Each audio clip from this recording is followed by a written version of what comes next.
Case-Shiller Home Price Index showed home prices for the last 3 months at a record high. Prices are now 47% higher than they were in early 2020. Joining us now with more on housing affordability, Danielle Hale, chief economist at Realtor.com. Doesn't make sense to me, Danielle. Is it about supply, I guess? Because if it's so expensive to buy a house, how is anyone buying a house at 7.5% mortgages? It must be supply, right?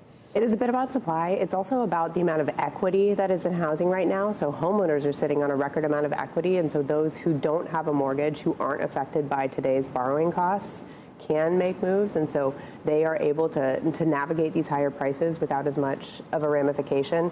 So supply, and also a bit of a shift in the mix of who is actually buying homes right now. So we are seeing a shift towards more expensive homes as opposed to less expensive homes among buyers in the market. You know, Treasury's been criticized for not extending maturities with those low rates, but most people did, didn't they? Or are people that are in some arms, are they still going to, is the piper still going to have to be paid? Are they coming due, or have most of them already shifted?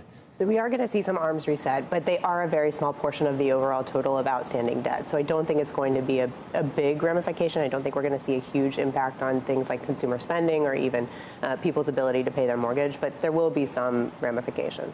Is this a mean median type thing? I mean, is it the high end that is dragging the price of housing or houses to records, or is it just, I'm thinking mean or median? Is it skewed by all the rich people within the coastal regions buying these $50 million houses? Or we are seeing more sales at the higher end. And if you look at inventory, for example, we track the inventory at Realtor.com, and what we see is actually more lower priced homes on the market. So the homes in the $200,000 to $350,000 category, that's been the biggest area where we've seen growth. In part, that's a regional mix.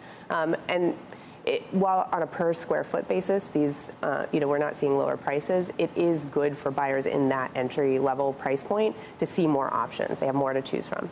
Yesterday, the market was digesting news from Pool Corp. I'm not sure if you followed this at all, but they basically said people aren't renovating as much anymore because of the high interest rates, and they're not, renovating their pools, they're not putting in new pools, et cetera. And we saw a sell-off across the board when it came to home retailers as well as home builders. And I'm wondering if this tells you anything about the psyche of the potential home buyer and where they are right now, because prices just, people were looking for relief maybe towards the end of the year, but we're just not getting it. Yeah, I think the way 2024 has played out is very different than many expected. So people were expecting more significant interest rate relief, and we got a good break early in the year, and I think that raised expectations. We haven't seen that carry through. I think it's going to be a little bit higher for longer. We will eventually get that relief, but we've missed the heart of home buying season, and so we're not going to see as much activity as had originally been expected. What comes after millennials? Who are they? Generation something. Z or something? I don't know. Will millennials or those people ever be able to buy houses if they don't have the equity you were talking about? Can anyone go into a market right now with a 7.5% mortgage and buy a house? What's it cost? So we are still seeing first-timers get into the market right now. They're making up about 30% of recent home sales, but it is expensive. The costs have essentially doubled over the last 5 years because home prices are up 50% roughly, but the mortgage rates are up, and so that drives the cost up. Think about what you just said. The home that's doubled in the last 5 years. Yeah. That's part of inflation, isn't it? Isn't that why people feel like they don't have any money? It's not just eggs. I mean, it's houses. When I think inflation really depends on the perspective, right? So homeowners that are sitting on a low rate mortgage that haven't seen their costs go up as much. I mean, the property taxes and insurance are up, but that's a small portion overall. But home buyers are experiencing it really, they're taking inflation on the chin.